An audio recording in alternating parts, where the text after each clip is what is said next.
Alex Rudolph, the Hooligan, Mm-hmm. Jake, and Jake Parnell and Jake Gervin. Both those guys are good dudes. Yeah. I actually won a DVD from them one time. Online, on Twitter. The Hooligans? Yeah, I won a DVD on their Hooligans. I retweeted stuff and I won it, you know?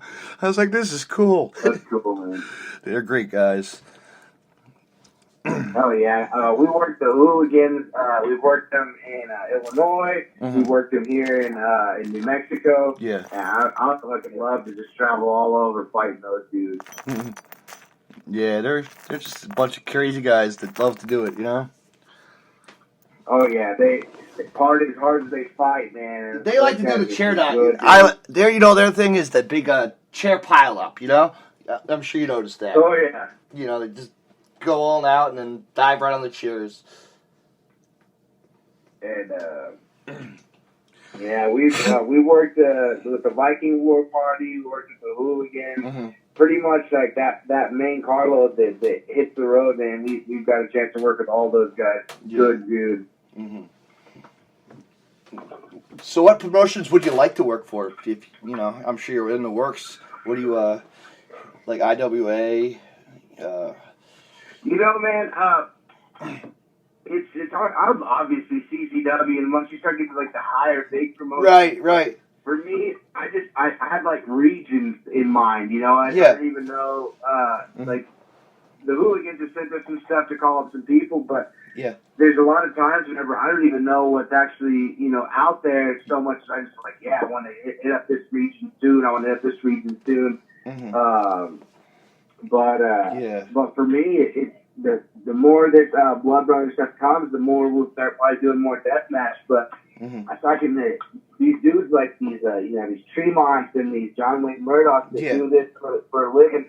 Hell, JD Horror, they're just some crazy motherfuckers because it takes a lot out of you. It does, dude. And how old are you? Yeah. How? See, I'm 27. Oh man, I'm older than you, man. I'm 40. Yeah, so I was like, I'm 27, and right. I'll do maybe 5 death matches a year, if even that. Yeah, and most of those are even just standard hardcore matches. Probably wouldn't even fall into the range of death match. Would you do straight matches too if you had to? Or you don't mind, right? Street matches. Straight matches. Oh, hell yeah, man. That's actually that's what my bread and butter. We're tag team champions here. Yeah. We travel all over, and like I said, for me, if I do maybe 5 matches a year, 2 of them being probably deathmatch tournaments, 3 of them being regular hardcore, that means the rest of my matches I have throughout the year are regular straight matches. Right. Sweet. Maybe I'll talk to my buddy who works at a local Jersey Shore promotion, man. We had Adam Bueller out here, and he tore it down. He had fun with the fans. Bueller was in the finals of the Primo's Play to the Death match of last year. He's intense, man. He's a cool dude. I like him. He showed the fans of us who he is, and he had a fun time. He's slicing his chest and shit. I know, dude. Hey, I know. He's like the Charles Manson of wrestling, you know. But no, he goes out there and he kills it every day. He's worked, fans like him. Yeah. He's in that LOA tournament. He just got back. They just did the zero fuckery. It was great, zero fucking giveness or whatever it was. Another dude is pretty cool. Is fucking G-Raver. How'd you like to work him? I don't know if I've got a chance to see any of his work. Oh, really? G-Ravers. Check him out, man. Look online. Watch some of the stuff that he does. He was just in the TOD. He was in TOD. I love getting a chance to work with these guys that are, just outstanding all-around wrestlers and stuff. Mm-hmm. That's the nice thing I like about deathmatch wrestling is whenever you got somebody that has like really sound, wrestling background. Yeah. And then you just go in there and you guys are able to just tear each other up, but they have that solid wrestling foundation behind it. Yeah, but you got to study up on them too, right? That's the key. Oh yeah. Study up and watch what they do. The videos and their history. It's like wow, and you could play the mindset, like Matt Tremont. It does take a like Matt Tremont, special mindset. Yeah, definitely, But you'll be blown away once you see a lot of these guys, from the East Coast come, like Matt Tremont. You'll see him really tear it up. It's gonna be like, wow, he's gonna go. He says he wants that trophy, but you never know. All right. But you never know. Never know. You got any questions? It's such a toss-up. They talk about a lot of these tournaments and stuff, and you're able to just kind of look across it and see what type of lineup you can just imagine for the finals. Yeah. But this Blood Brothers tournament, man, everybody's just such a high-level competitor in it. Yeah. Like, it really could be anybody heading into those finals. Mm-hmm. It could be. It could be you. You never know. No, I'm telling you, man. I'm going into Blood Brothers to make an impact and to make sure that they know who I am when they leave. Yeah, that's what it's all about. I'm glad he found you. That's pretty awesome. Like how they just randomly pulled you out of the hat. It's pretty awesome. Yeah, man. Neil was really the guy who got us in contact. I don't know, how you. Like what you know about kind of like the way they've been pushing it, but whenever they start announcing these competitors, they're putting out there who accepted, and it really was like that, man. Because Mosh and I we're doing stuff here, and the next thing we know, this guy we've never heard of, he's like, hey, I'm doing this tournament, and I want some of the best people we got, and he's like, I'm familiar with who you guys are, I've seen your work, and then he's like, we put this tournament together. He's like, this is what we're doing. He's like, let me know if you're interested. You're like, hell yeah. It was like, his putting his hand out there. He's like, here it comes. He's like, if you're ready for it, he's like, let me know. And so we accepted. The next thing we know, he's just showing us with this lineup and stuff. So it really was like him just putting it out there. I know. And pulling some of the best talent pools around out there. And he works with the best company around. Have you seen? He works with UWE. UEW. Yeah. He's UEW. Fucking, that's an awesome promotion.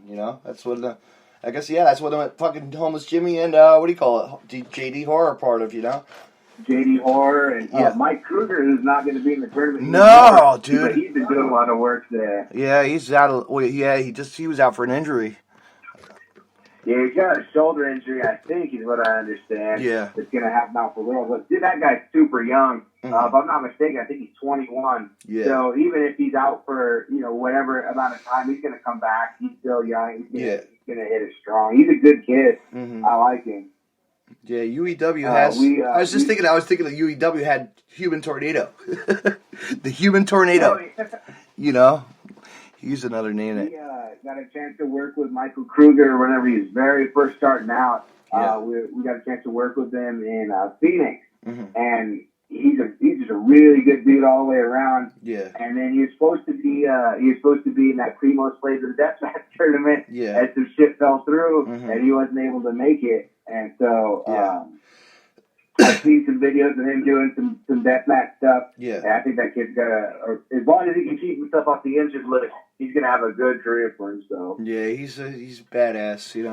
He kicks it. He's scary in the ring. He's intense. He's like better than Abyss, I'd say. He's like Winnie the Pooh outside of it, though. Yeah. You're right. Yeah, Abyss is a different kind of character. Yeah. I've seen him wrestle one time at TNA house show, That's the only time I ever seen TNA for Abyss. Actually, Matt has to face him pretty soon. I saw that on a card somewhere. I'd like to work a bit, man. I watched a lot of his stuff whenever I was first getting into the business. I watched a lot of early TNA, man. The mid 2000s on TNA was a big inspiration for me, wanting to get into the business. Yeah. Seeing these guys that were pretty much independent dudes, getting out there and doing their craft, because the WWE obviously is what everybody grows up on and stuff. But it TNA Impact that got me to really start looking into old Ring of Honor stuff, looking at just like the things I could find online, and then these names are popping up, and then you see the stuff over in Japan, and then you start looking at stuff in CZW, and then you just start really opening up more and more and more. But it took TNA existing for me to really start even looking into the independent leagues at all. Yeah, you know what? I'll tell you what. If you go on, I'll send you a link. Check it out. Phoenix Championship Wrestling, a local league by me, was the first independent. That was they had all the names, man. That's where they got their career in TNA. They started out from there. Phoenix Championship Wrestling. Check it out. It was a local promotion. Yeah, in the mid. All right, yeah. Just wait till you see the lineup. You're gonna be like, holy shit. Go through the Wikipedia. Are you looking at the Wikipedia? I'm pulling that up right now. Is it Phoenix Championship Wrestling? Yes, Phoenix Championship Wrestling, New Jersey, yeah. I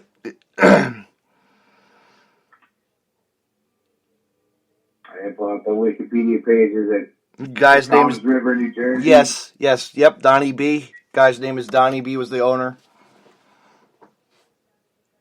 Hardcore. Let's go with the alumni.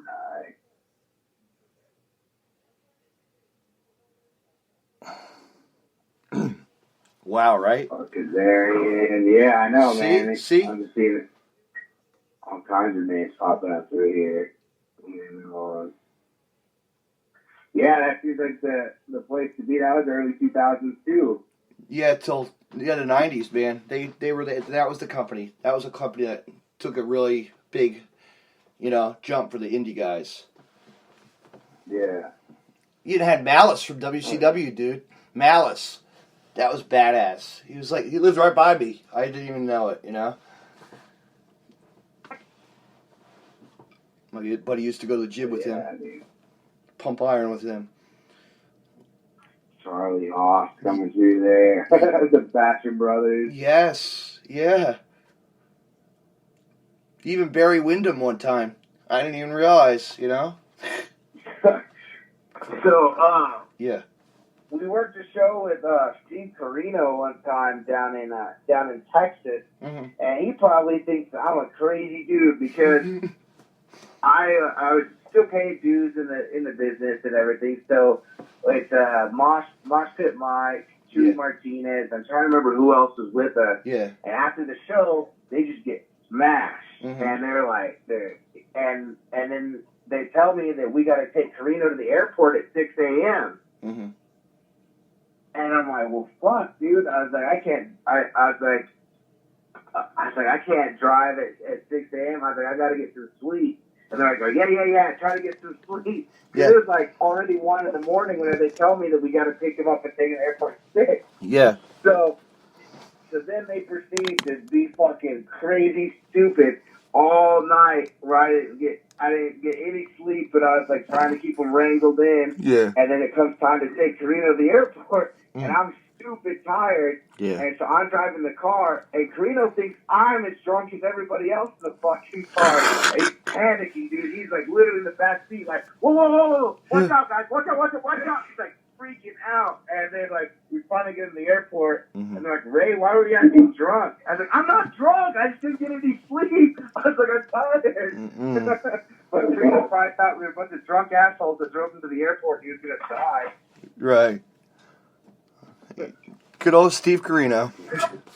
He's a character. He's always a character. I did his seminar, man, and that guy's got some fucking knowledge, though. I took a lot away from his seminar.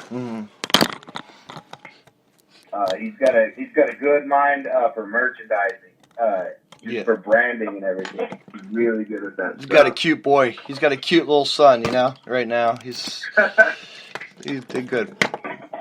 But yeah, that promotion was pretty badass in the 90s. And it's on Smart Mark if you want to pick up a DVD ever. Nice. If you ever feel like picking up a DVD. It's pretty cool promotion, Nova even, I'll tell you what, the best was Nova versus Eddie Guerrero was on that card. They had a match, and they tore the house down, Eddie would every time, man. I know. I think I think Eddie was arguably the best, like, well-rounded wrestler of, like, this time period. Yeah. I can't think of anybody that had better charisma, athletic ability, and just, like, would just put on a show better than Eddie Guerrero, man. I know. That was I was so lucky, man, like, to see him. I'd never seen him ever, you know? Like, okay, Eddie versus Nova from ECW. This is, like, badass, you know? Yeah. You know?